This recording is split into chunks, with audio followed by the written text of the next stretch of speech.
remember as a kid that Harvester was like the greatest thing, the salad bar? It was like the world did not extend past a Harvester until you actually then went somewhere else and you were like, oh my God, this Harvester shit. You've never been to a Harvester? I used to go to a Harvester every weekend. You don't get this big without a free salad bar. Imagine how much money my parents Mr. Wellington Berkshire.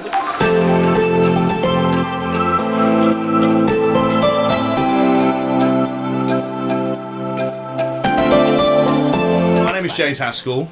I'm Chloe Madeley. And welcome to episode 6 of Couples Quarantine. Now, we are joined by our first actual celebrity couple. Nobody else replied. They did, which is always a great start. Jamie Laing and Sophie Habboo, how are you?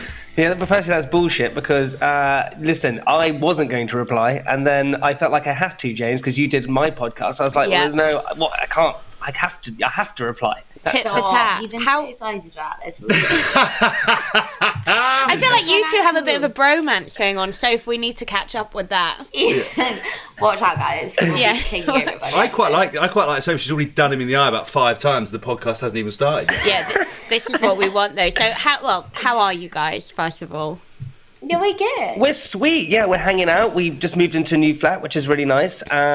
We have aircon, guys. We've got aircon in the flat, which is, very posh. That's a luxury for the UK. We've got a lot of luxury going on in here. Aircon does really make a difference, though. Yeah, it does. I didn't it does. see them. Well, that's the most middle class sentence ever. It's like, just to let you know, air conditioning actually does I really can't make a move difference. into a new flat if it doesn't I have love aircon. that. Wait, and who says reality TV doesn't pay? It's unbelievable. But listen, Sophie thought that our last, so we lived in this 1-bedroom place together, and Sophie was convinced that it was haunted, and that's the reason why she wasn't sleeping. So she was literally like, it was haunted. One night. Energy. One night. Okay, how did this haunting manifest itself? I had terrible dreams every single night. I'm not joking, like haunting dreams. Move out of there? Not had one. Dreams about cheating on me. That's the haunting dream she had. Look, we need to come back to Wait, you cheating on him or him cheating on you? Yeah. She cheating on me. Oh yeah, that's I did enjoyable. with one of his friends. Oh, excellent. Can I just ask, did the ghost look like a small, pale bloke with a very thin lid that used to just appear in between the sheets next to you and always try and do bits while you're asleep? Because I think I may have solved that mystery, and I think the ghost may follow you to your new house. I don't want to say. Speaking of lids, look at Haskell's lid. See-through. Silas from Da Vinci Code. I feel like both of us, so we just went away for a couple of weeks, and I feel like we are the brownest and blondest we've ever been, and now we have these two on the podcast. We look like we're running. But are you guys sunbathers only. on? Are you guys sunbathers on holiday? Do you sunbathe and relax, or do you kind of get up and do things? Yeah, I am. I like to sleep in late. James wakes me up for breakfast every morning at stupid o'clock, and I'm like, no. I get up at 6 a.m. every day in the UK. You have to let me sleep. But he forces me to get up. We go down for breakfast, and then I just want to lie there all day and do nothing. And any excuse that he has to run off and ditch me for all of his friends, he takes. I've stopped fighting him on it now. I'm like, fine, just go. I'm going to read. Wait, hang on. James, do you make friends on holiday? Yes, are you that person? He finds friends wherever we go. He's like, my friends are here. I'm like, how the hell do you even know this? Okay, well, there's 2 points. Firstly, we're interviewing you two, so don't you dare hijack the show. Secondly, let's be very clear, right? We're not Monica and Chandler from Friends. We don't have holiday buddies that we gang up with. Anybody who sees me have to put up with what I have to put up with my wife's chat will know that I will try to escape at all costs. I make friends with the pool attendant, the binman, and anybody to get out of it. I will literally cocktail waitress, cocktail waitresses, female lifeguard. Look, you will never have listened to any of this crap that we've been putting out there, but essentially, episode 5. Chloe and I had an argument on holiday. She was pissing me off. It's a long story, but I basically had some friends already on the island, and I decided to go off with them as opposed to go to dinner with her. Sophie's giving me fully. Wow! I sat by the pool. I drank copious frozen margaritas, got on my WhatsApp group with my girls and just bitched about him till he rolled up drunk at 2 a.m. See, that's the way to do it. Can I also, because I have looked at a little clip and I found this hilarious. James, what is this book that you have given people that teaches cunnilingus? What is this? Have you Well- heard this? Cunnilingus. What's I cunnilingus? think She's never had it, cunnilingus so she is doesn't know. strictly the Yeah, aim, Sophie, I was isn't about it? to say, if you're asking love, you don't, he's obviously not supplying it, and you need to learn because that is. Because I tell you what, This cunnilingus. It's It's- another airline like Aer Lingus. It's yes, just, it's way more fun, and you don't get any air miles, but you really should from Well, it. actually, okay, so your boyfriend means. Oh, wait, I actually want to ask you about this, but anyway, going down on a girl. But I actually think cunnilingus is specific to the anal region. No, that's Yeah. analingus. What, like going down in the anal? No, right. Let me just Rimming, explain. for want of a better word. Welcome to James Hass and Chloe Madeley's Sex Lectures. What we're going to explain is what your lovely partner is trying to insinuate is that I once read a book when I was younger. I was recommended it called She Comes First, and it's a book on oral sex, men upgrading their skills to the point where I'm actually a teacher. Like I did, you know, like in karate they have black belts. I was like a black belt, and then I got my 10th dan, and now I'm a grandmaster. And basically, I recommended this This book. is his own feedback to himself. Well, you say that, but you know, I have conventions, and all the girls come up and cheer my name. How's school? And obviously, I told a few people about this book, and genuinely, some teammates in New Zealand who are probably even more shy than us about coming forward with oral sex and bits and pieces. They said came up in conversation. I said, read this book, and their wives came up and were like, thank you. Thank you so much. And this did not happen. I said it yet. They did not. This didn't happen. On my This is life. James's PR campaign for his penis, but you're married, so sit down. No, but basically, Sophie, from the sounds of it, your partner desperately needs this. Jamie needs it. I don't imagine he's got a great skill set anyway. Looking at him, so I mean, I'd probably be with him for the air conditioning. Is what I would put out there as the reason I would stick with him. But the reason. Okay, so yeah, let's you know what? This has been a fantastic intro in and of itself, but I actually really want to intro you both because I actually have loads of questions off the back of it, and I need you to fill in the gaps because Wikipedia is just a hole of hell. Okay, right. So for everyone who doesn't know, Jamie and Sophie, both of you were on Made in Chelsea, weren't you? Mm-hmm. But you did different series, did you not? Or like, I'm confused by this. He's How many, did you many meet? years older than me. yeah. So I'm a lot older than. I know I look younger. People say that. People do say that we He's look like the veteran. I'm not the veteran. It's not the veteran. I stayed on it a lot longer than you. So I started about 10 years ago. So yeah, it's been going for 10 years. Sophie started. It's been going for longer, but you stuck it out for 10 whole years. No, it's been going 10 years. That's what it's been going 10 years. I've been on it for 10 years. I just missed the first series. Are you still on it now? Because I thought you were done with Yes, it. But then I feel like yes. a lot of your castmates say that they're done, and then they're not done. Well, listen, what's done? Jamie's never even pretended he's done. He will be there when he is Till the grown bitter old. end. Sophie, I'm sensing a bit of like tension. Would you prefer he wasn't on to stop doing it? Has he made a few promises like, babe, this is the last time I'm going to do it? And as soon as they call up and he's like, how much are they going to pay me? Many. Yes, I'll do it. Oh, really? Many times. Are you kidding me? Yes. No, he just he definitely will stick it out till the end. Look, You'll Yeah. see all the different age groups come in and go, and he'll always be there. In the No, back. no. The thing is that what I like to call I'm persistent, and I think that's key in life. And I think people aren't persistent. I'm a hard worker and persistent. That's one way to look at it. It is Tenacious. And I've stuck it out for about 10 years. And then Sophie and I were friends for about 2 years, and then we started dating after that. But we didn't date on the sort of TV show like most people do. We were secretly dating behind the scenes, so we didn't tell anyone about it because I was a little bit embarrassed. She was obviously punching. I was mortified. Yeah, she was obviously. He was like, please, can I just put you on my Instagram? I was like, no. I do Don't not want want anyone to to be know yet. on that roundabout of riffraff.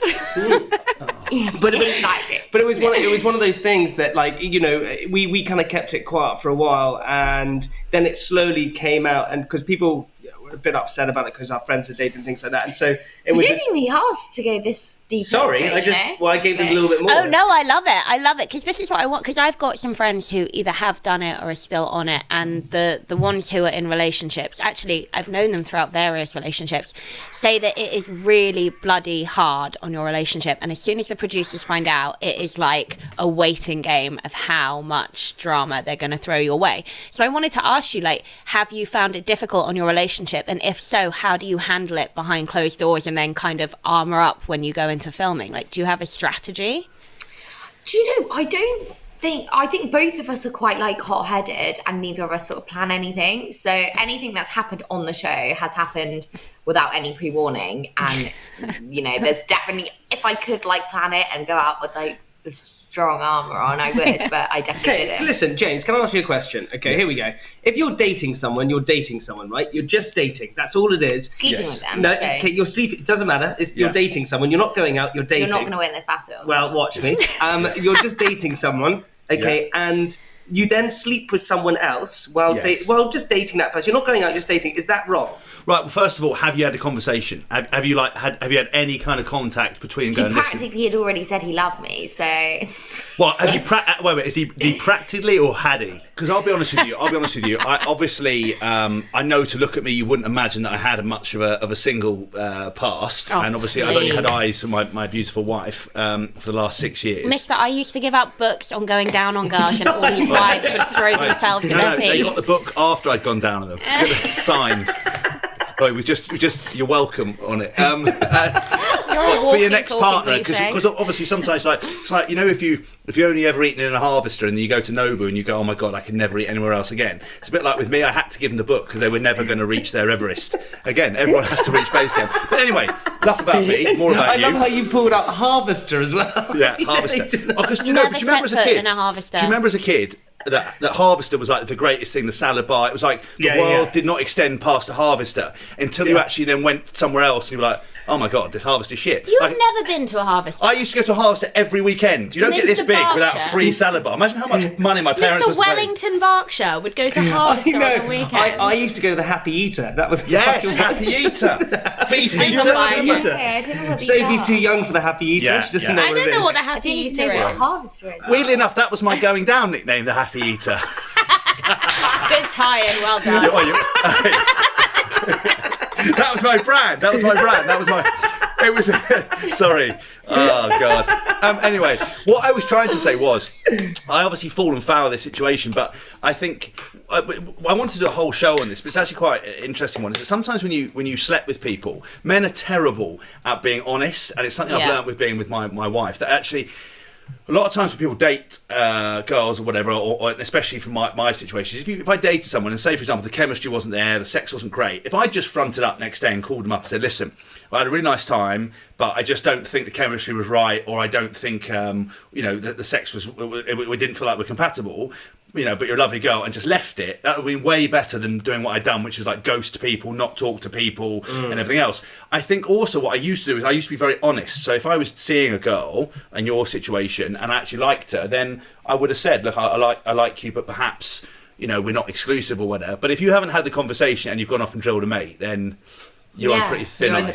Is this what happened? No. Yeah. I don't know why you bring this up. No, it's not what happened. It's not. We love the drama. It's not what happened. It's not what happened. I said to Sophie that I really liked her. I was like, I went out there, I said I really liked her, and Sophie ummed and ahed and was like, you know what, I don't really know. I don't know, like pushing me away. No, it was circumstantially. I was like, look, this is quite rogue. Maybe we should just cut it in the. She said it in the bag. She said, let's call it. Oh, she has a moral compass. Yeah, so she was like, this could be a bit complicated. Yeah, fine. Moral compass? There's no moral compass. She just didn't fancy me that much. That was all it was at the beginning. That's not it. Persistency, that's what I'm going to say. I was just persistent with it. Yeah. And she said to me she didn't want to be with me, basically. And then I went... That night, he went, oh, right, wow, can't wait. But you can't... This is a very Ross from Friends situation. I do think this. We were on a break. Yeah. I think, Soph, if you were the one to be like, oh, I'm not that sure, and then Jamie, you went and banged someone else, then like, okay, that's kind of fair-ish.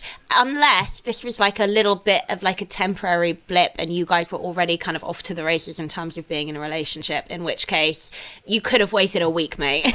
Yeah, you didn't. And then we were back together the next morning. And I was like, why are your bed sheets off?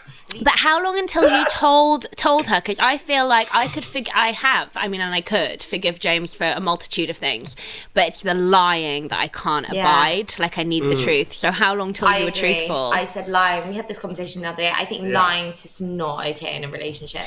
I think if you're mature, right, you can be like, shit happens. Like we're all human, and especially for you guys, and I think if initially in the beginning for us, like when you have the work and the jobs that we have, and what goes goes with it.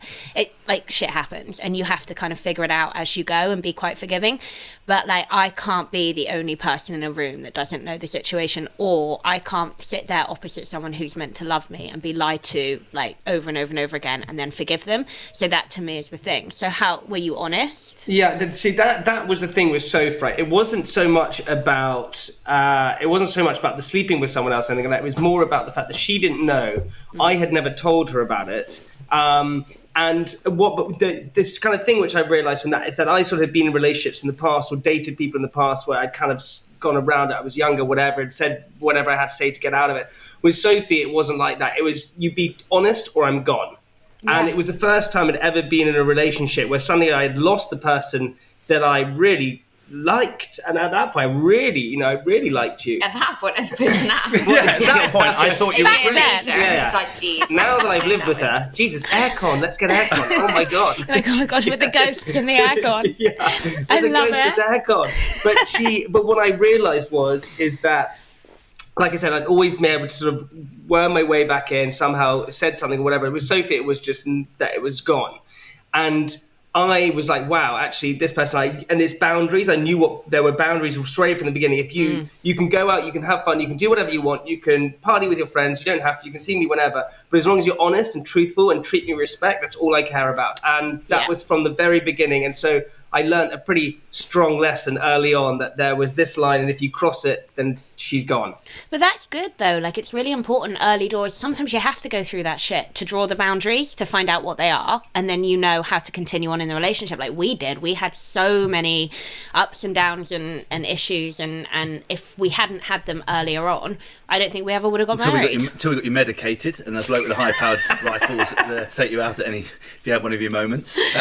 No, but I'll be honest with you, it's interesting to go back to what you said about, I think as well as expectation, because I think, I'm not wrong and right in saying this, women are more emotional animals, Is it you had a break and you went and acted straight away? That's a very man thing to do, like the whole, Chloe mentioned Ross from Friends, that he goes, we were on a break, even though it was like, one day, there were a couple of hours, you went ahead and did something. I think that's quite a male thing to do. Yeah. I'm interested to see what our listeners think about that, because women, I said to Chloe, if I was to die, how long would you wait? Would you mourn me? And she was like, probably 6 months. And she was like, what happens if I died? I'm like, well, I'd be quite upset for like 30 minutes, and then I'd probably move on quite quickly. I think men and women are very different like this, and of course I know women who really enjoy promiscuous sex, but the amount of men I know who enjoy promiscuous sex versus women, I mean, it's like an avalanche in numbers, and I think we are just built differently. But ultimately, like, you guys seem great now. You've got your air-conditioned flat. You've made it through. Come out the other side. Oh yeah, but it's interesting, Chloe, that you say that about so it's interesting with like guy. There's like statistically, right? Supposedly, guys fall in love with someone after 2 dates. So they basically, that's why guys at the beginning go, oh my god, I love you, like this, and they go in full blast straight away. And actually, it takes women supposedly, stereotypically again, 15 dates or whatever you want to metaphorically to fall in love. And that's why with guys what happens is that, especially when they're much younger and they're just sort of coming out or doing whatever, they very much fall in love and then go, okay, done, fall in love, oh my god, done. And it's like jumping from one to the next, where actually women don't have that. They sort of actually emotionally attach themselves, and it takes a lot longer. And how interesting. That's supposedly why guys jump around a lot more. Also, just for guys, I don't always think it's about sex, but also I think there's an element of like ego. For some reason, we grew up with this playboy attitude that if you're a playboy and you sleep around, it's kind of cool and you're respected and all these different things. And that doesn't really disappear until you actually realise that you actually look like a bit of a bellend if you're still doing it in your 30s. Yeah, I love though that you've had that realization. I feel like you guys are really growing. I feel like I'm growing just now. We're not remotely ahead of you. No, I had a conversation with a mate of mine actually who's old, and I said to him, I think a lot of men lie to themselves potentially, and try to admit that the desire to have sex and everything else like that, and women as well. For Chloe and I, we talked about it. When we're in a relationship, Chloe says, she suppresses looking at other people. She's content with what you have. I was talking to some men who were either married or not married, and they were like, "But you never stop wanting to sleep with girls. You never stop." I said, "But the point is that it's it's an animalistic instinct. It never stops. But the thing with it is that you've got to be comfortable and happy with what you've got, and have to understand that it's like an innate thing in the back of your head, and it's a never-ending situation. But a lot of people who get caught in that trap are thinking, well, it's like a numbers game. I remember when I was younger, it was a lot of stuff I did was just to be able to come into the change room and tell the lads, I've done this mad thing, I've done this mad thing. And it wasn't even that fulfilling. It was just kind of quite, just doing it for the sake of doing it. Yeah, so what you're saying is that you just settle. Yeah, so I'm just settling. That's it. So I've just I've just suppress settled. it to death and then settle down. But it's interesting. Sophie and I have the same thing. I think there's a lot of relationships out there where some good-looking guy walks in or a good-looking girl walks in, and so you're not meant to look at them. You're meant to sort of turn away. And Sophie and I very much have this thing. Isn't it true that if some good-looking guy or good-looking girl walks in, you'll say he's hot, or I'll say she's hot, or whatever like that, because it allows it to be a bit more, you can accept that someone's good looking, but it's this sort of attitude towards it. And I have a lot of guys who still kind of, I suppose, guy friends who look out there, but I couldn't be more content in a relationship than I've ever been. I think it's just because you find your buddy that you want to be with, and that's what it is. Am I being too cheesy for you? Is that what it is? Yeah, I am. No, I don't think it's cheesy. I think it's learned behaviour. I think, look, we're not stupid. There are good-looking or like sexy people all around every day. They're a dime a dozen. Like, either of you, and same for us, could probably go on holiday or like walk into a bar or walk into a club and go home with someone, right? Like it could easily happen. But ultimately, I think, I don't know. I don't want to speak for all women. Like Sophie, maybe you can tell me what you think about this. But I'm very good at kind of when I'm in a relationship, I compartmentalise. So I'm married and that's it. And I don't look around and I don't think, oh my God, that guy's so fit, I wish I could fuck him. Oh my God. And then like live in hell. But I think men find it a lot harder. Like a hot woman will come in and they're a lot more frequently found than men, let's be honest. And and I think men are like, oh my God, I want to fuck her and I can't fuck her. I'm in a relationship. Oh my God. And they get themselves into this tears and it's like, just relax. There's a fit girl. Look at her, appreciate it and crack on because you're taken. But I don't know, Soph, what do you think? Do you feel like it's easier for women to kind of accept that and kind of crack on, and men struggle, or how do you see it? Well, I don't know. I probably look at girls more than I look at boys, so I probably agree with you. I'm always like, God, that girl's so fit. I'm very... it is true, there isn't that many fit boys strolling around the streets, but there is a lot of fit girls. Yeah. But I'm so the same, like, if I'm in a relationship, that's it. Like, it just wouldn't even really cross my mind. There's no desire to sort of, like, go and sleep with somebody. But I don't know whether that comes down to, like, us just inherently as women being so different, like our sex drive so much, like I don't know whether it's like a mental. But I don't buy that. I think my sex drive has always been higher in my relationships than any of my partners. I don't buy it. I just think we're good at accepting that shit is how it is and getting on with it. And men always want to like fight the status quo or whatever it is. I think Jamie. I think boys like they're more fight or flight. Is that the thing? I've read that somewhere. Like us girls can like rationally think about something, whereas a boy's like, oh my God, my penis is saying this or feeling this. I've got to go do it. Oh my God, but I can't do it. I'm not meant to do it. Whereas we're just like, okay. I'll be honest with you. So Chloe, so I always think. Well, first of all, I think Sophie's exactly right. The animalistic instinct thing of, and we talked about it before with Chloe and men sending dick pics online to girls and everything else. Because when it gets on like an animalistic instinct, is that you can tell there's a bloke sitting at home and he's got so horned up he can't think straight, and he thinks the best thing I'm going to do is send a dick pic. But you then have that rational epiphany just as you orgasm, you're like, oh my God, what have I done? Why have I done it? James I'm the worst calls person in the world. Post-cum hatred. Yeah, That's his thing. It's PCH. People who listen to this will know about PCH, lads. It's a very real thing. But it's interesting. I think as well, there's a lot of double standards around looking at girls, because Chloe we have a similar situation to you. There's no point pretending that fit people don't exist, both men and women. I look at good-looking men. Look, I'm very equal. If someone's, basically look at anybody. Normally, if there's something odd going on, I'll be like this.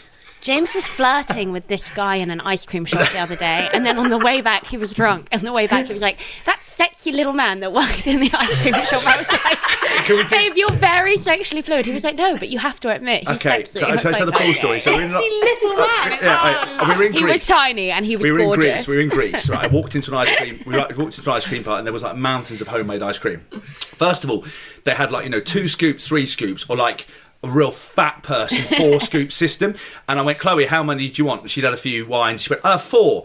The bloke had to go to the back to get the fat people cones. He was like, I don't have any, right? And he honestly went back, got a shovel, filled in these 4 scoops of this ice cream, right? Chloe's sitting there, melting all over the place. And I went to him, absent-minded, I went, well, mate, to be honest with you, you're in pretty good shape for someone who works in an ice cream parlour. James fully cracked onto me and was like, you're in fantastic shape for a young man who works in an ice cream shop. Right? And he went, well, actually, it's only 6% fat. And he started telling me all about it. I was like, oh, fuck, I don't really care. I was just saying you could look trying to take him home. Anyway, so I had to have the fat person bucket too. So Chloe and I are walking like fat Americans, like dripping all over the place, talking. And as I went back, I went, that sexy little man in that ice cream parlour was really interesting. Chloe was like, you definitely fancied him. You definitely fancied him. And I was like, look, for example, I think David Gandy is fit as fuck, right? I think he's a beautiful man. I think Brad Pitt's a beautiful man. Tom Hardy, I think, is a beautiful man. Having had a bit of chat with him, not sure he's quite got the personality that would merge with mine. But I'm willing to. Really put a lot of thought into it. Also wanted to drop in the fact that he's spoken to Tom Hardy. Exactly. Yeah, best of friends. Tom's always blowing up my phone. Will you come around and hang out? No, Tom, fuck off. But anyway, there is a bit double standards though, because Chloe will say things like a bloke will walk past, and Chloe would literally say something like, you would say something, fuck, he's good, he's hot as fuck, that guy. Like, I was like, or she won't be able to speak. She'll lose the power of speech. Oh, that always happened. When I met Dan Carter, I was just like, mute. Yeah, I didn't know what to say. She met Dan Carter and we had to put wet floor signs down. It's fucking embarrassing. And then I look at a girl and I just give it a quick glance and I come back and Chloe's looking at me. She goes, you all right? I was like, yes, tidy little piece over there. And she's like, what you made? So now we've got a situation with you guys where Chloe will go, I never care when you look at a girl. It's when he stares. Like, Sophie, do you have this? So if he looks at a girl, I don't mind. That's completely fine. When he's been looking for a solid 50 seconds, I'm it's like what are you doing? Like, you're a predator. Yeah, stop. What are you imagining in your head right now? Yeah. Exactly. And then when I bring it up to him, and then he goes, I'm just going to be really clear for you so you know, Chloe, and so you understand how men work, because no men will tell you the truth, but I'll tell you the truth. I'm like, joy, here it comes from my loving husband. He's like, I want to fuck every fit girl that I see. There we go, I said it. Get over it. I was like, oh, God, I'm so close to divorce right now. But then I sat, it's ridiculous. But then I sat and absorbed it, and I thought, well, yeah, that's how men think. Yeah. I mean, it just is, and I wish it wasn't the moral true, of the story is the truth wins. So I need to clap that. Like a hater around your head. So what happened, Sophie? The other day we were sitting in this restaurant in Notting Hill, and this good-looking guy comes over and he sort of sits down. He sort of squats down next to me, and he's talking to one of our friends. I'm sort of looking at this. I turn around and look at Sophie. Sophie's flirting with him. Like, she's doing this weird thing that I have never seen her do to me. She's pushed her boobs out. No, she's playing with her hair. No, you did. Honestly, you did. Again, animal instinct. I didn't know what I was doing. Couldn't help looked down and I was like, oh, what am I doing? Why are my boobs so far out? Tits and teeth. I couldn't believe it. I've seen Chloe. Another stunning person. Really? I mean, I need to go on. Chloe can't. She can't speak, and at parties she gets passed around like a bag of sweets. She's on more laps than a fucking chihuahua. I've never seen anything like it. Chihuahua. Honestly, I'm like, is that a handbag dog? That's my wife draped over some bloke. And I'm like, oh, they're so friendly. One thing I will say, this is definitely a double standard in our relationship, and I will say this. Right from the off, I've always been like the flirty one. Like, I'm the one who'll go out, get drunk, flirt. Like, and it's not a thing. I don't care. It's because I'm drunk and I just don't care. But I have to. But James has always been like the quite well-behaved one on the surface of things. But I will say this, if I catch him flirting, there's a handful of girls I'll let him flirt with and they know who they are. Roshi, nah, I'll shout you all out. I love them, I trust them, they're gorgeous, I don't care.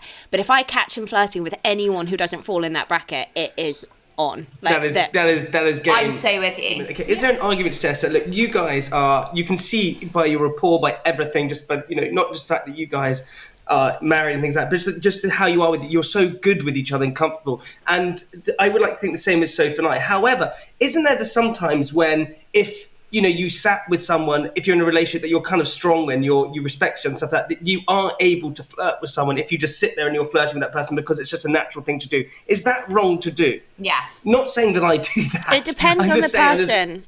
It really depends. Person. Yeah, I have friends who like will sit on his lap, like jump on his shoulders while dancing around. I couldn't care. It really, but there are people who, and I think this is instinct. I don't think this is what James would call like psycho. My instinct will tell me when there's someone that I'm not comfortable with, and there's usually a reason why, and then it's a hard no. You don't, but surely you must have that too, Jamie. Like, you must be like, Sophie, I don't really care if you flirt with my best mate when we're drunk on a night out, but I do care if you flirt with... Yeah, you definitely do. Yeah, I think I was going to ask James this, actually. I think, so for me, I'm pretty laid back with everything. I don't really get upset or jealous or anything like that. I think that if Sophie was to... Thing is, I know Sophie. Sophie doesn't pay anyone attention. Like, she really doesn't. Even when... She doesn't hardly pay me attention. So if she pays... By attention, you mean flirting. I pay everyone attention. Can I tell you something? Sophie and I, we had... Oh, great. It's true. We had sex the other night, all right? I got on top of her, and she went, ugh. And I went, sorry. I went, sorry, and she went, oh, nothing, just get on. And she went, don't worry, get on with it. What? Oh. No, I didn't. You did. You went, I think I was really drunk and I wanted to go to sleep. I don't even remember this. And he's told Look, if she's really drunk, we can't hold it against her. Is fucking amazing. Savage. You made the you're fucking heavy and just get on with it. I just hurry up and come with you, for fuck's sake. You're wasting my time. I got to go to bed. I honestly don't remember this. I think we'd been for dinner and was quite full, ready for bed. And I vaguely remember just being like, come on, let's get this over and done with. Don't you have a story about this? Oh, yeah. I once went on a date, early doors with a girl, and it was back in the day. My parents were quite sticklers for, like, you know, when I was younger, couldn't share a bedroom. You know, if they came around, I had to spare. So I think if we were having a bit of a sexual relationship, I think I used to try and do a job in the back of my nan's Vauxhall Astra. My nan wasn't in it or driving it at the time; she died. But I was. It was my car, right? And respecting her name. Yeah, exactly. Honestly, if my grandma, she would have been revolving in the grave like a fucking spinning top. She would have powered London for a week. The amount of magnetic electricity she would have produced. So I went out for lunch and I went to a place. May she rest in peace. May she rest in peace. Please, Dad, don't listen to this podcast. And we basically went out for lunch, to dinner, to this pub, and I'd obviously not been on a date there before. I knew the owners. They made a big fuss of me, and so everything was double. So double starters, double steak, and I finished with like a white chocolate cheesecake. I remember it now. And to say that I was like, I'd obviously had to finish all the food because I didn't want them to show that I was being disrespectful to them being generous, and obviously I always finish my food. So I walked out of there like pretty much out of breath by the time I got to the Vauxhall Astra, and I sort of took it, you know, and this girl, I think she'd worn some nice lingerie at the time. To get banged in a car! His dead grandma's car! I'm going to wear my best lingerie. When the happy is about, fucking girls will dress up well. Oh, Everest. You fucking dress up to climb Everest. You dress up to get on with a happy eater. I love how I created this character. I'm shitting, man. I've got a tiny penis. And so anyway, I pulled up to a secluded lay-by, like most people do. I shone a few lights, all the doggers left. And I was going to murder her. I know it was, yeah, it was a bit like that. And I got into the back seat of the car, and I just sat there and I couldn't breathe. I had to sit there for an hour, like unable to move. I thought I was going to be sick. Like cheesecake was sitting just at my esophagus. I was like, this is going to be a nightmare. And needless to say, I couldn't do a job. I had to retire due to overeating, which was we had Sophie and I, one of the first times we were like sleep sharing a bed together. And I had the same thing. I have a bad tummy anyways, and we went out for dinner, and I ate something pretty weird. I was like, I don't know what the hell's wrong with me. And we only had one bathroom, so I was like, I don't know what to do here. Anyway, Sophie was sort of lying in bed, and she was sort of like half asleep at this point. I was like, oh God, I'm going to have to just go and fart outside of the bed. So we sort of were still nervous with each other. So I went to the edge of the bed, and I lifted up my cheek, and I went like that, like it was a snitch. Out like that. And I literally went, and Sophie went, what's that? And I went, what's what? And she went, what was that noise? And I went, I don't know. She went, well, what was it? I went, I don't know, it's midnight. And she goes, why is someone sweeping leaves outside? Oh my god! Oh my god! Sophie, are you sure it was a ghost? Are you sure it wasn't Jamie's arse? It was the ghost. Right. I love that. But you know, we had a whole episode on that. Sweeping leaves out. Sweeping. At midnight. Oh, the wind whistling through the I eaves. was like, actually believed that I never knew that it was any. I honestly still thought someone was sweeping leaves until I heard it on his podcast about a month later. I love that though. It's maybe going a bit far. But talking, again, a callback when we were talking about cunnilingus. I was talking about the fact that, you know, when you go into rimming, so the only problem with rimming is you have to get past the bum vinegar first. That is so rank. Like licking a That is battery. the rankest My thing friend, I've my ever friend heard. patented something. He'll be listening to this. We're going to get him on the show, so I don't want to stitch him up. And he patented something called the quarterback sneak, which is basically rimming. But he said that he did it in one fell motion after a girl had been wearing wet lip leggings, and he said it was like licking the back of a toad. And he said it was the worst thing, and that retired him. He was, you know, I think he was a bit like. Oh my god! I can't. I know that one manoeuvre failed him. My friend who's recently gone sober. I said, so how's the sex? You know, he recently become sober. He's single. How is he? He said, oh, it's really quite awkward. I said, well, what do you mean it's quite awkward? He said, well, he calls it the rooting and tooting, because he met some girl who lived in Tooting and went back with her. And he was like, God, she was quite drunk, so it's all a bit weird. But I thought, okay, what I have to do is perform cunnilingus on her, because this is what you do. Every single time he's had sex, he's been hammered. She's like, this is the first time. Anyway, he went down on her, and he said she had a really, really thick vagina, and it was really wet. So it was like licking a canoe. Oh, God. And so he hasn't been able to do it since. He can't Canoeing and rooting and tooting. What I wanted to ask you guys, because we've gone so far off topic, was firstly how Yeah, but the topics have been pretty they've lit. been amazing. Is how did you find quarantine? Because genuinely, you actually inspired me to start doing some stuff with No, Chloe. you're the reason we started doing couples quarantine. Really? Yeah, because Oh, we guys, love. that means the world. Thank you Yeah, so we were obsessed with you guys in lockdown. We watched all your stuff, and James was like, "We should do something like this," and I was like, "We don't look as good as them," and he was like, "Fine, we'll do a podcast. No one has to watch us." But now, Hey, listen, guys, just to big up your podcast, I have lots of friends who, you know, not only just rugby fans or fans of you, Chloe, like people who generally listen to it think your podcast is genius, thinks it's hilarious. And I was saying that I was going on it. But I think for lockdown for us, I found it okay because I think I needed a rest anyway. I think I was one of these people that are running down a hill. And if I suddenly stop running, I fall over. So I kind of realised how knackered I was. And we went to the countryside and relaxed near my mum's. But So found it pretty hard after. Yeah, I found it quite tough. I think that I'm such a routine kind of person, and I started off when we went into lockdown. I had COVID, and I wasn't ill, but I was so tired with it. And I think because of that, the first week of my lockdown, I was so tired. I never sort of got out of it. I became like just really like lazy. My motivation, my routine, completely went, and I'm not sure. I think perhaps if I was in London, I don't know. I was very lucky to be in the country. But I think it was more the fact that like Sophie was used to that. She was used to getting up, going to the gym. You know, she quite likes the fact that she can walk outside, walk to the shop that she likes to get her food from, and you know she can go and see her buddies and things like that. And also, you know. Like you were saying about, I was quite lucky. I had podcasts to do. I quite like creating stuff. I was, you know, all these things. And so for Sophie, it was all kind of new to like, you know, Sophie doesn't hugely enjoy being on social media every single second of the day, like doing videos and stuff like that. She just kind of likes doing other stuff. Despite that's what I ended up doing. Yeah. It was sort of, it was like what. But then the real turning moment was we were in the house and I heard this. Honestly, I thought she had been murdered in the other room. I heard this screaming and I was like, oh God, what's happened? And I ran into the next door room. Honestly, I put a cape on ready to save her. And she was crying because she couldn't get her jean shorts upside over her bum because she had put on too much weight. And honestly, she was so upset. I was like, it's going to be okay. And she goes, look at me. Look at me. I warned what every girl can relate to this moment. Every girl Exactly. has a meltdown like that at some point. And Jamie's like honestly thought I was mental, and I was like, no, just give me 5 minutes and I'll be fine. Brace myself, and I was like, but I'd also gone down to the country with one pair of trainers, thinking I was going to be back in London the next week, and we were obviously ended up being there for 9 weeks. Yeah, and like by the end of it, my trainers had a hole in like the toe of them and stuff, and I really struggled with not having motivation and like not having a routine. But I tell you what, I don't know if you guys found this. For Sophie and I, you know, we were just coming up to our year anniversary, but we really kind of became buddies. And we really kind of, that if you want to really stand the test of time in a relationship, lock down together. And we really became really close during it. Did you guys have that, or did you argue a bit?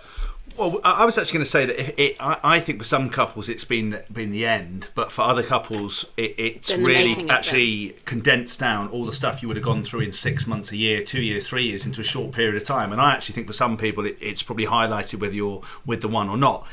Luckily for Chloe and me, we've always spent an inordinate amount of time together. From the first moment that I convinced Chloe to go on a date with me to 4 days later to us sort of starting our relationship. We've been apart when I've been on a tour playing, but other than that we spent all the time together, so we were really comfortable. We are historically a very close couple. Like, I think some of our friends think it's unhealthy, and I actually would agree from time to time it is, but it's just our way. We're just naturally very close people. So, but we're also very volatile in a relationship. So, when we, as I'm sure everyone who's listened to the podcast will have gathered, we love each other very much, and we're incredibly tight knit. I feel like we're already our own family. But when we fight, it's bad. It's really bad. And so in lockdown, it was really interesting. We had some amazing kind of closeness, and our relationship, I think, this is going to make everyone sick, kind of blossomed in many areas. But we also had some pretty big mega blowouts, and this is what I was going to ask you.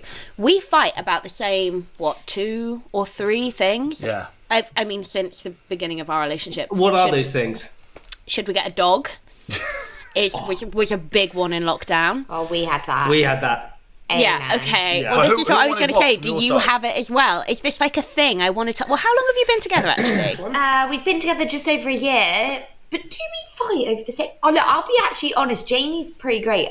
If it's going to be a fight, I sometimes have real big mood swings where I'm just an absolute bitch. You can be a dick. She can be a dick. And I know I am, and I'll snap out of it in an hour, and I wish he would just leave me. He'd note it and go, whoa, she's in one of those moods, and leave me. Because then I feel so guilty, because I'm like, when the hour's done and I'm out of it, I'm like, God, I really was awful. Do you really have that? That's what you noted. We had a bad moment. So I was saying to Sophie was literally like, I really want to get a dog. I think it could be fun. This was just before lockdown, and I'm really bad sometimes at making a decision on things, because I kind of think in my head, I quite like my life. We don't have any responsibilities. We can go on holiday when we want. All these different things. With a dog, that adds a lot of strain and stress to it. Sophie was kind of in a situation when Sophie gets something in her head, she wants to do it. Doesn't matter what it is, she will want to do it. It's like a mirror of us. I'm more like you, and Sophie's like James. Yeah, and you can't change her. So we basically, long story short, we decided to look at this Dachshund, this dappled Dachshund. And I was like, I can't really relate to a Dachshund. I'm going to put that in my pocket. What am I going to do with that? So anyway, anyway, Sophie was, and what I'll do is, my fault is, I'll say, Sophie, great idea. Why don't you go and do it? Go and have a look at it. When the time, because I think it's not going to be now. It's going to be in a couple of weeks, so I can deal with it then. A couple of weeks turns up, and the time... No, I just find it the next day. So I'm like, I've got one. Here it is. The next day I'm going to drive down and get it. So she drove all the way to Heathfield, which is... I thought Heathfield... It was Heathfield School. I was like, it's just outside London. It wasn't a 3-hour drive. Where's Heathfield? Brighton, isn't it? Brighton. It was far. And I bought the bed. I bought everything. I was ready to take it home. And on the day, he was like, I don't think you should do this. And I was like... She was in the car. I put the deposit down. Like, what are you doing?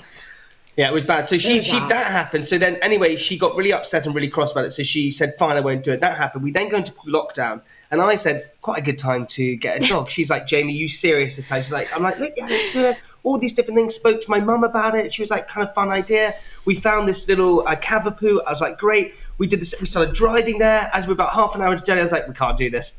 We can't do this. So we had to then turn around again and come back again. And so to the point we got back home, and Mum said, oh, fuck it. Do you know what? I'm going to get the dog. I'm going to go and do it. So my mum then put us back in the car. 31 years old. My mum's putting me in a car. And we drove all the way to go and pick up this dog. And what was good is that my mum's puppy, she had it, but we were looking after it. And we realised then we're not quite ready to have a dog. It is full on. I fully agree with everything you're saying. And this was me. I was like... getting really close to being like actually excited and invested in it. And then the second the reality of having a dog would dawn on me, I was like, I really like my life. I don't want to do this. I like being able to travel. I deliberately got qualified in everything that I do now, so I could work anywhere in the world at the drop of a hat. I haven't been able to really do it because of James's rugby career. We're finally traveling as much as I'd like to now. I was like, no, we're not doing it. But James is exactly like you, Sophie. And he's like, when he gets it in his head, like, it has to happen. And if I stand in the way, oh dear Lord, everybody stand back. Because I'm like, as soon as I get in the way of what he wants to do, doesn't matter how impulsive it is about to blow up. And oh my God, in lockdown, I think it might have been the biggest fight we've ever had, which is ridiculous because we've been through much bigger stuff than that. What dog did you want to get? A Rottweiler. Big. And I love them, but they're big and they require a lot of work. Full-on commitment. Right, It's but a can I big just dog. explain something to you, right? Firstly, I think all dogs, unless you go really small, are a commitment. And I'm a big person. I'm 128 kgs. That Rottweiler to me is like a lap dog. The fact that it's a horse for Chloe is irrelevant. And also, there was also the other issues that she was concerned about. Wasn't so much about going on the holiday. Was that the exact words were, "You'll love the dog more than you love me, and you'll cuddle the dog more than you'll cuddle me." Give it. My God, that's no. exactly what Jamie said. I swear to God, that's exactly what I was hang concerned. on. There is a reason for this situation in this conversation. James once went on a tour that lasted 2 or 3 months. I didn't see the boy for 2 or 3 months. The day that he comes back, he comes in his parents' house, so I have to meet him because it has to be whatever.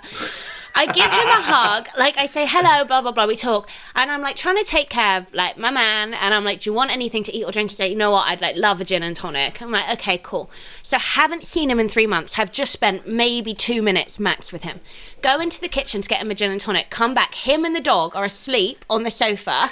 And I'm like, babe, here's your gin and tonic. He's like, thanks, babe. I'm like, can I? He's like, I'm just going to hug the dog for a bit. Went to sleep for about 7 hours. Didn't get up. And I was like, if that ever happens, I will die before that happens again.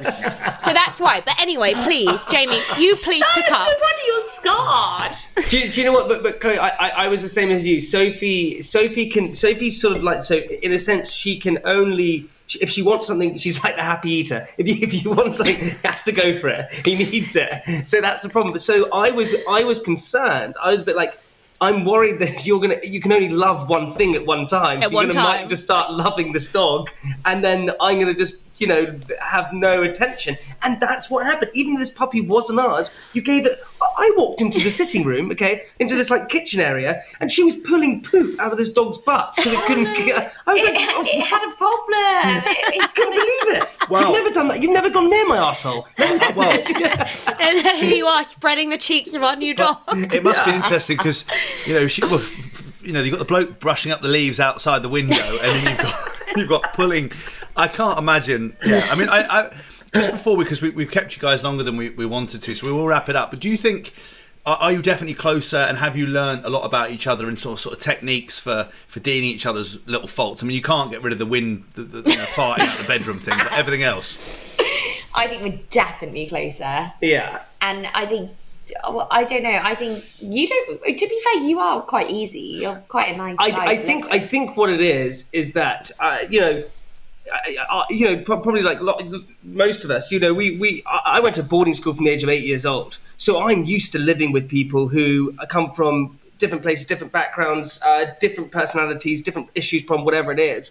And so I'm kind of easy with living with other people. So I think firstly that helped me a lot, but secondly with Soph, it's just more that when I lost her at the very beginning, in terms of when I slept with this other person, even though we were dating, and it's true, and Sophie's like, I'm done. I realised, this sounds so cheesy, but I realised that a life without her was way worse than anything I could possibly imagine. It's true though. So I whatever we go through doesn't. Whereas before in other relationships we have a huge argument. I go, well, we'll break up. See you later. Oh, fuck it. I'm over this. Now I will never say that. And if Sophie says that to me, I go, why do you threaten me with that? Because stop threatening me with that, because it's not true. You don't want to, so don't say that. And actually, what I've realised is it doesn't matter what arguments you have, all those different things. You're probably going to have spats and whatever, but you kind of just get through it in the end. And also, I used to play games. Now I don't. Now I say how I feel. So if she pisses me off, she does something, I'll be like, look, you're pissing me off right now. Whereas before I wouldn't do that. And I think that's what I learned. Just be honest with how you're feeling. Otherwise, you get yourself caught up. I love that. I think- love everything you just said. I think that's really important actually, because I'm a bit like the other Spend more side. time with Jamie. I get explosive, because and say things like, oh, let's sack it off. Sophie does that all the time. But I I think think you it's two are quite similar, actually. Yeah, she's doing it. Me and Happy Eater. couple swap. You're not in, but apart from I don't hide farting, and you're not going to pull poo out of my dog's bum. Thanks very much. Listen, James, can I say I don't hide it now? I don't know. To the fact that I Fine. wake her up sometimes with this. Fine, but I think that's really interesting though, because I said to Chloe on our last episode, I said that people talk about leaving a relationship, and my belief, and what ties into very nicely to what we talk about at the start of that desire to just to have sex with different people, when men have to wake up, and I think everybody has to wake up, is you'd always look at your partner. Is your life better with them than without them? And I knew pretty early on, maybe a year into Chloe and our relationship, she was the one for me. But my life was always going to be better with her than without her. So yes, we spend a lot of time together. Yes, we have explosive rows, and I've probably got some growing up to do in terms of almost the reverse of what you two have gone through, throwing out stuff, because I never want to leave Chloe. I always want to be with her. I love her. She's the best thing about me, and she's made me a better person. So much so that I obviously must have been even more of an arsehole than I am now, because friends and people will come up and go, and I have proper genuine conversations, because I went to boarding school with men the entire time. My view on women, my view on everything was very kind of I saw women in a certain light. I didn't have any female friends. I was very much like rugby, shit chat, etc. Now I like to have genuine conversations, say, I think it's important to say that you love your wife. I think it's important to say this, and I think it's been a really kind of interesting journey which she's helped me on. But Sophie, you just lastly, so you feel the same way, that you're much more happy now and that you're securer than ever? Yeah, I definitely do. I think that it definitely brought us closer. That was short answer. Give it something like sweet, like I said. You're the best. You literally, this horse shit. No, but This you is know what what? I get. When we first asked the question, she looked at you, and I saw it. It was very sweet. She looked at you, and she had a big grin on her face, and she went, "Oh, we've definitely got much she's on closer in camera. lockdown." So can you just tell me? I saw it, babe. I saw it. So what's next for you both, Sophie? What's next for you? What are you up to at the moment? Well, we're just sort of like settling into this new place, which is really nice, because it's obviously before I moved into Jamie's house, whereas this is both of ours, and we both decorated it. I haven't I'm decorated. so You decorated. jealous. Yeah, We're in James's house, and and I've got my own flat in London, and I'm going to sell it and get somewhere else. But I'm so jealous, because I'm desperate, like absolutely desperate for us to find our own property in London. We've always just had two separate properties, even though we live together, and we have done for years. And I'm like, James, do you know how nice it is when you buy somewhere with a partner, and then you like furnish it and you decorate it, and like it's such a lovely thing to do. Yeah. It really is, and you come home and you're like, oh, I love you, like it's yours. Yeah. So listen, I can let you guys know I'm doing Strictly. So I was going to ask that. That was my last question to say. Are you going to be doing Strictly Come Dancing? I saw it. So you're the first podcast I've done saying it. Yeah, so it's announced. Yeah. Oh so my it's god, I announced. want to come watch you. I know so many Trust people me, who you work don't. on that 5 show. hours sitting in a plastic chair. You'll I don't know whether they're doing that though this year. I don't know. I have no idea. And they only give Because you if they are, donuts. then definitely come with.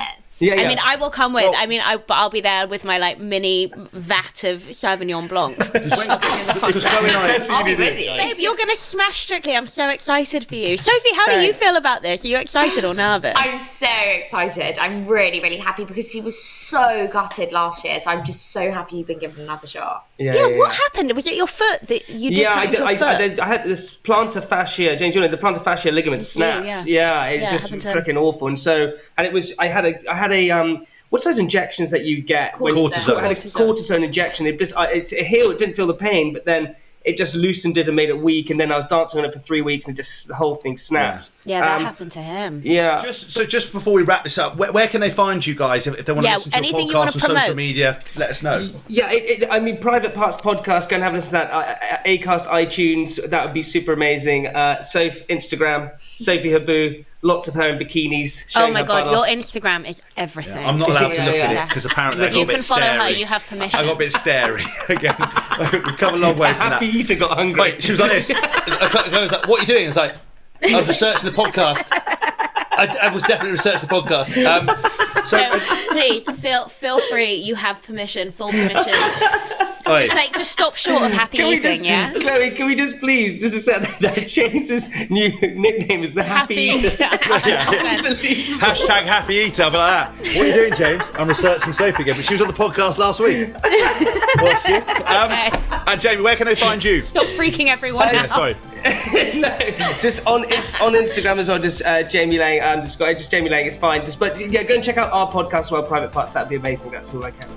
We actually got through none of the listeners' questions this week, so we apologise. But if you've got questions for any of our guests or for Chloe and I, please email CQQuestions@jameshaskell.org. That is CQQuestions@jameshaskell.org. I'm James Haskell. It's been Jamie Laing, Sophie Habboo. You've been Chloe. If you like this, then please share, please subscribe, give us a rating. If it's crap, just don't bother, because we don't need the confidence kicking. And we'll catch you all soon for episode 7. Bye.